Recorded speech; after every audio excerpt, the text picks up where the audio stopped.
প্রথমে বাদামটা ভেজে নিচ্ছি, তিলটাও একটু ভেজে নেব। কড়ায় তেল দিয়ে দিলাম, শিমগুলো দিয়ে দেব ভাজার জন্য। এই আমি বেগুনও ভেজে নিচ্ছি। বাদাম দিয়ে দিলাম, তিল দিয়ে দিলাম,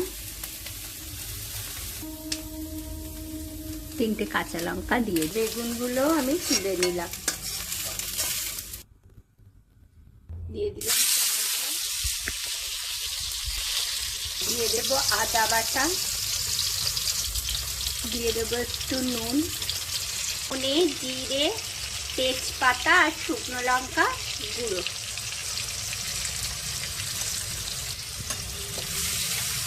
দিয়ে দেব তিল আর বাদামের পেস্টটা দিলাম। দিয়ে দেব মিক্সির বাটি ধোয়া একটু জল।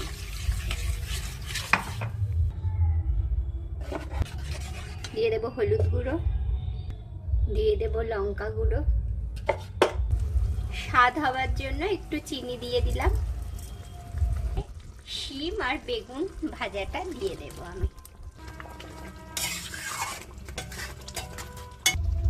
দেখুন তরকারিটা থেকে তেল ছেড়ে এসছে আর তরকারিটা পুরো রেডি হয়ে গেছে।